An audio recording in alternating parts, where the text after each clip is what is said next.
Hello there, it's Eliza Bloom Robinson, Reveliza, popping in today with a challenge I've received, and also a challenge I have for you. And that challenge is really to spend more time in the shadow. Now, I want to explain that for just a moment. Spending more time in the shadow isn't necessarily about hanging out there, but what it is about allowing and accepting and embracing and then even embodying the shadow. And so as I was rising to this challenge, I was thinking about, well, what's the shadow that's being called to be revealed right now? So in the shadow work, in this particular modality of this work that I'm doing, is owning aspects of ourselves that we don't want to own. And when we own that, we name it first. And in my work, once you name it, then you have power in it and of it and through it and ultimately over it. But naming it, and then as you name it, the second step is to really go, what and how is this good?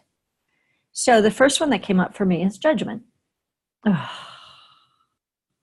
Right? I have so much judgment that my first judgment is judgment, right?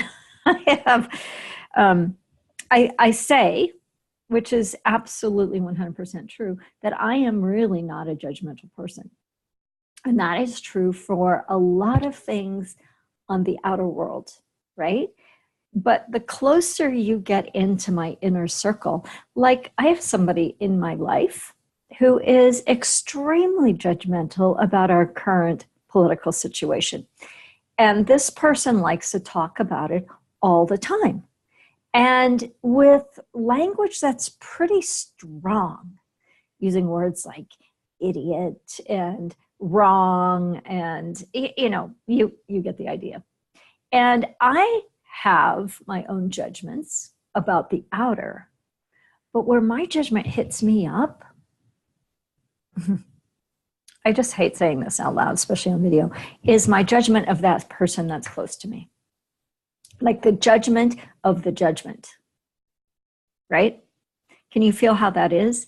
So as I begin to own that I am judgmental, and that doesn't mean 100% of the time, right? But when I begin to own that I am a judgmental person, I can begin to allow that energy of judgment to rise up in me. It feels counterintuitive, but it is the work that I do. When that judgment rises up, if you can be with it, if I can be with it and feel it, like where in your body, where in my body does judgment live? So I was doing this process just yesterday, and I'm like, it is so in my throat. My throat is so tight. So I'm breathing in, I'm just creating space around the judgment that was living in my throat. I felt like I was being spirally squeezed by like a boa constrictor or something.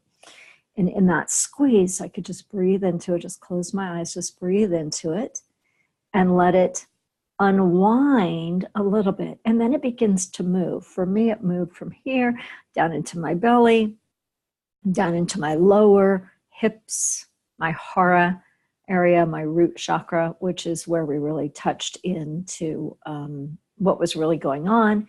And then from there, it went up into my temples and the back of my head. And I just kept breathing with it and allowing it. And it became this spaciousness where all of a sudden the tightness was no longer. And it's at that point that it's at that point that you can find the gift in it. So the gift of judgment comes discernment.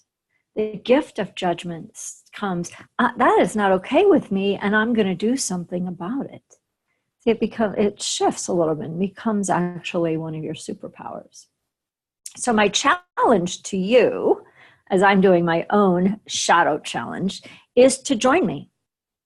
Join me in this challenge. I'm going to do a challenge. I'm going to do a shadow a week. I'm going to be talking about it on video, and I invite you to jump in and join me.